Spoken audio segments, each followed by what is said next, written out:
So the next muscle, as I promised I'm going to talk about, is the sartorius muscle, which is the longest muscle in our body. And it travels from the top of the iliac crest of our pelvis, and it travels down past to the knee joint. And this affects a lot of folks suffering from any type of knee issues or knee pain, especially the inside or the middle part of the knee. And I'm going to show you how to properly stretch it using what we call PALS, which is an isometric stretch.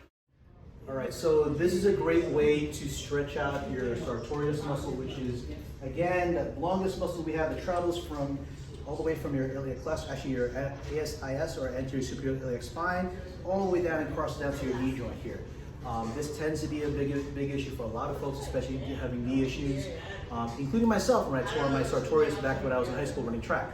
So here's a good stretch to actually help activate it, get some more range of motion. And this is from the functional anatomy seminars of functional anatomy systems called PALS, which is basically using isometric resistance, stretching. So a big thing that we see when we see folks with this issue, they may have what we call neural tension, where it may actually be a big block. His body perceives it to be the only lasting range of motion for this body. We want to be able to correct this by actually fooling the body or the mind to say there's a better flexibility. So how do we do this? As we're having here with a partner, with a clinician or a partner assisted here, we're going to add a little bit of resistance toward that patient.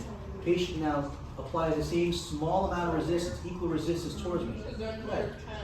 You don't want to overpower me. You don't want to over-muscle it either. All right? Hold this for about 15 to 30 seconds. Let's say 30 seconds goes through. We're now going to apply a little bit more tension. You're going to apply the same amount back.